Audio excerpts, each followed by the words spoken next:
नई खुशखबरी है। पाकिस्तान की तारीख में यह पहली दफा हुआ है कि मुसलसल 6 माह से हर माह 2 अरब डॉलर से ज्यादा तरसीलात ज़ार यानी रेमिटेंसेस आ रही हैं। बैरून मुल्क मुकीम पाकिस्तानी पैसे भेज रहे, डॉलर्स भेज रहे हैं। और इससे हमेशा से कहा जाता है कि पाकिस्तान में रीढ़ की हड्डी की हैसियत रखता है पाकिस्तानी मईशत के लिए, इसलिए कि तारीख में हमने यही देखा है, बहुत ही कम है, हमेशा हमारी इंपोर्ट्स ज़्यादा ही रही हैं और बहुत ज़्यादा रही हैं एक्सपोर्ट की निस्बत।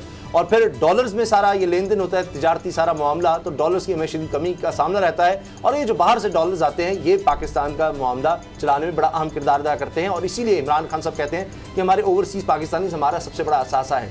और 2 अरब डॉलर हर महीने आना मुसलसल 6 माह, इसकी वजह से कुल अब तक 5 माह में 11 अरब 80 करोड़ डॉलर तक आ चुके हैं। ये भी एक रिकॉर्ड है, पाकिस्तान की तारीख में इस तरह नहीं हुआ।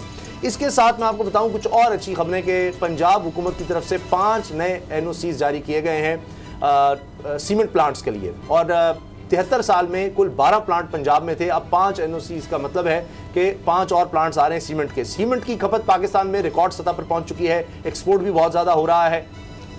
इसके साथ साथ नई खबर ये भी आई, अब्दुल रज़ाक दाऊद साहब ने ट्विटर पर ये शेयर किया था कि 2 माह मुसलसल ऐसे गुजरे हैं, अक्टूबर और नवंबर के, जिसमें पाकिस्तान की अमेरिका को रिकॉर्ड एक्सपोर्ट्स हुई हैं।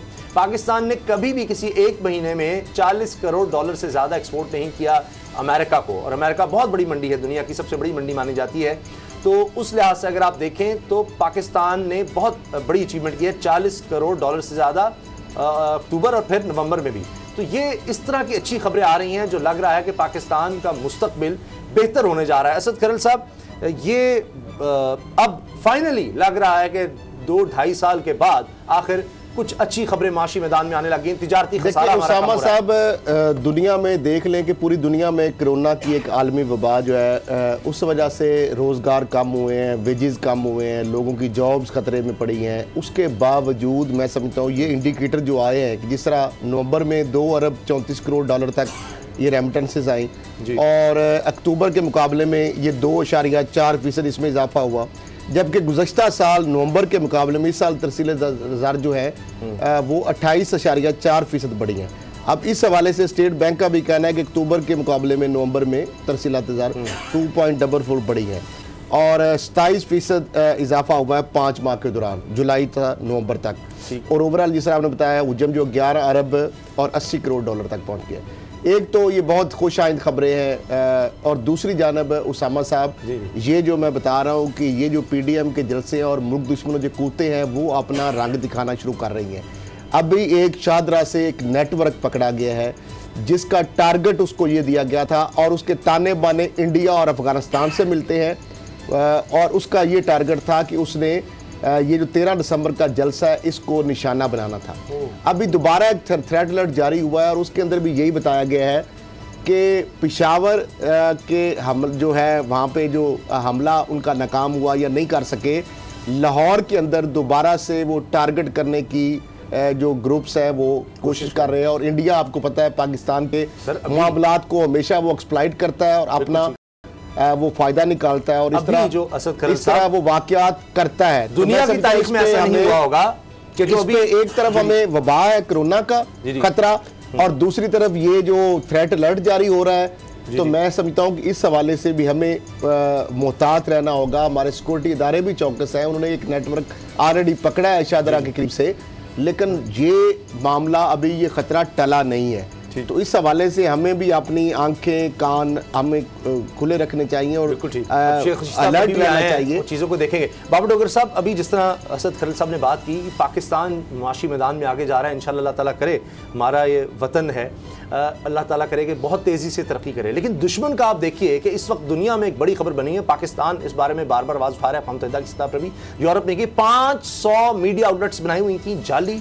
और 2005 से पाकिस्तान के खिलाफ ये भारत काम कर रहा था, उसका वो कोई ग्रुप बनाया था, श्रीवास्तव ग्रुप, और ये EU डिसइंफो लैब ने जो NGO है उसने सारा पूरी एक चार्टशीट बनाई है किस तरह से जाली जो लोग इंतकाल कर गए उनके नाम से बड़े बड़े जर्नलिस्ट और इंसानी हकूक की तंजीमों के सरबराह उनके नामों से सारी खबरें छाप कर और यूरोपियन यूनियन में और अक़वाम मुत्तहिदा में पाकिस्तान को बदनाम करना, पाकिस्तान के खिलाफ खबरें बनाना। यूरोपियन यूनियन के जाली लेटरहेड बनाए थे 750 के करीब website voice of America, economist और इस तरह से ऑब्जर्वर और इनके बनाए हुए अकाउंट, और उनको कोट किया जाता था, और फिर भारत की सरकारी एजेंसियां उस चीज को बढ़ाती थी कि जी फलाने का फलान। और तो पाकिस्तान को दहशतगर्दी का मरकज कहलवाना, यहां पर ये जो इन्वेस्टमेंट है, मईशत है, इसको तबाह करना, पाकिस्तान का नेगेटिव दुनिया में दिखाना और भारत को अच्छा दिखाना, ये सारा काम हो रहा था। इसमें इतनी इन्वेस्टमेंट की गई थी। उसके बावजूद यह है कि आज पाकिस्तान में करोड़ शुक्र है कि फॉरेन इन्वेस्टमेंट आ रही है।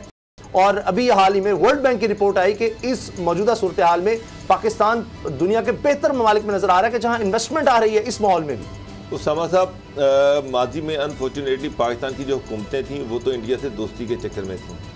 वो तो हर कीमत पे, हर कॉस्ट पे ये चाह रही थी कि इंडिया के साथ हमारे ताल्लुकात बेहतर हो जाएं, हम इंडियन गवर्नमेंट के नीचे लग जाएं, चाहे वो इंडिया हम पाकिस्तान में दहशतगर्दी करा रहा है, चाहे सारी दुनिया में पाकिस्तान को ब्लैक लिस्ट करवा रहा है। मेरा मतलब कि पिछली गवर्नमेंट ने पाकिस्तान ब्लैक लिस्ट हो रहा है, फेटअप में पाकिस्तान के खिलाफ साजिश की जा रही है, सारी दुनिया की वेबसाइटें जो है वो पाकिस्तान में उसको बदनाम किया जा रहा है। लेकिन हमारी जो गवर्नमेंट है वो जनाब मरी जा रही है कि हम इंडिया से दोस्ती कर लें, उसको काउंटर नहीं किया जा रहा था।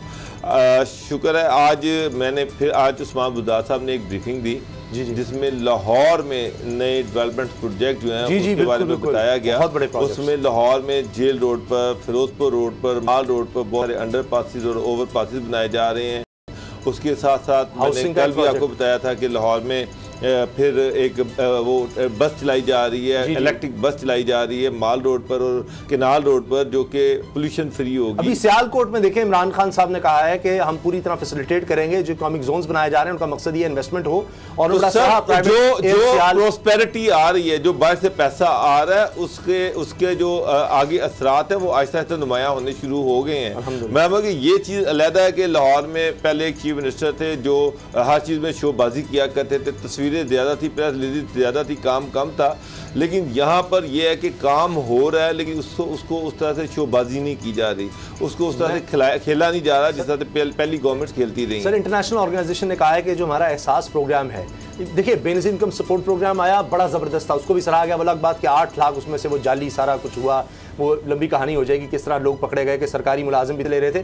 2000 रुपया नादार गरीब जो बुजुर्ग लोग हैं उनके लिए, माजूरों के लिए अगरचे बहुत कम है, लेकिन ये किया जा रहा है। और इंटरनेशनल ऑर्गेनाइजेशन है, दुनिया की मानी जो बरतानिया के साथ काम कर चुकी है, उसने कहा है कि एहसास प्रोग्राम दुनिया के बेहतरीन प्रोग्राम्स में से है और ये वक्त आएगा कि पूरी दुनिया सोशल वेलफेयर के लिए इसकी तकलीफ करेगी, क्योंकि इसमें कंप्रीहेंसिव है। क्योंकि असद साहब इसमें ये देखिए माजूरों के लिए, बुजुर्गों के लिए, फिर बेरोजगारों के लिए इसमें सारा कुछ है। सिर्फ ये नहीं कि आप उसको स्टाइपेंड दे रहे हैं। वो चाइनीज का कहावत है ना कि किसी को मछली ना खिलाओ, उसको मछली पकड़ना सिखाओ। तो इसमें वो चीजें भी शामिल है, बड़ा कंप्रीहेंसिव है इस माहौल के बावजूद। प्रोग्राम एक तो इतनी स्पीड से इतने लोगों तक इंतहाई शफाफ तरीके से, ट्रांसपेरेंट तरीके से, एक ऐसे तरीके से जिसमें किसी बंदे की इन्वॉल्वमेंट नहीं है, एक पूरा एक मैकेनिज्म है, एक पूरा सिस्टम है, उसके जरिए वो बंदा जो है वो एक चेकलिस्ट इतनी जबरदस्त है कि इसमें से कोई गलत बंदा इस रडार में नहीं आ सकता। अगर कोई आता है तो फौरी तौर पर पकड़ा जाता है। तो ये मैं समझता हूँ कि ये इतनी बड़ी रकम की जो तरसील हो रही है और अभी तक एक ऐसा केस सामने नहीं आया जिसमें किसी गैर मुस्तक बंदे को या ओवरलैपिंग होगी, एक फैमिली के 2 लोगों को बेनिफिट दिया जा रहा हो, या सरकारी जिस तरह अफसरान अपने लोगों के नाम पर, अपने मुलाजमों के नाम पर, अपने अजीज़ो कारब के नाम पर और घोष लोगों के नाम पर जिस तरह वो बिस्प के अंदर वो दिए जा रहे थे पैसे। ठीक, तो ये भी एक अच्छी बात है। आज वज़ीर आज़म से गवर्नर चौधरी सरवर की मुलाकात भी हुई है, उस हवाले से भी चूँकि पंजाब के वाले से पीएम साहब ने जारी बात इनपुट ली होंगी, आबे पाक अथॉरिटी के वाले से उन्होंने कुछ बताया, कपास की जो सीड्स है उसके हवाले से जो हम बात करते हैं, इस हवाले से गवर्नर साहब ने कुछ अचीवमेंट्स बताई हैं, तो उसको भी पीएम ने सराहा है। और कपास के ग्रोइंग एरिया का इजाफा और वो फोकस भी हुकूमत कर रही है कि कपास, अगर ये टेक्सटाइल इंडस्ट्री चल पड़ी है तो अब हमें कपास जो है उसके ऊपर भी फोकस करना चाहिए कि ज़्यादा से ज़्यादा कपास की पैदावार हो पाकिस्तान के अंदर, ताकि कम से कम हम इंपोर्ट करें, ज़्यादा हमारा यहाँ से रॉ मटेरियल हमें मिले।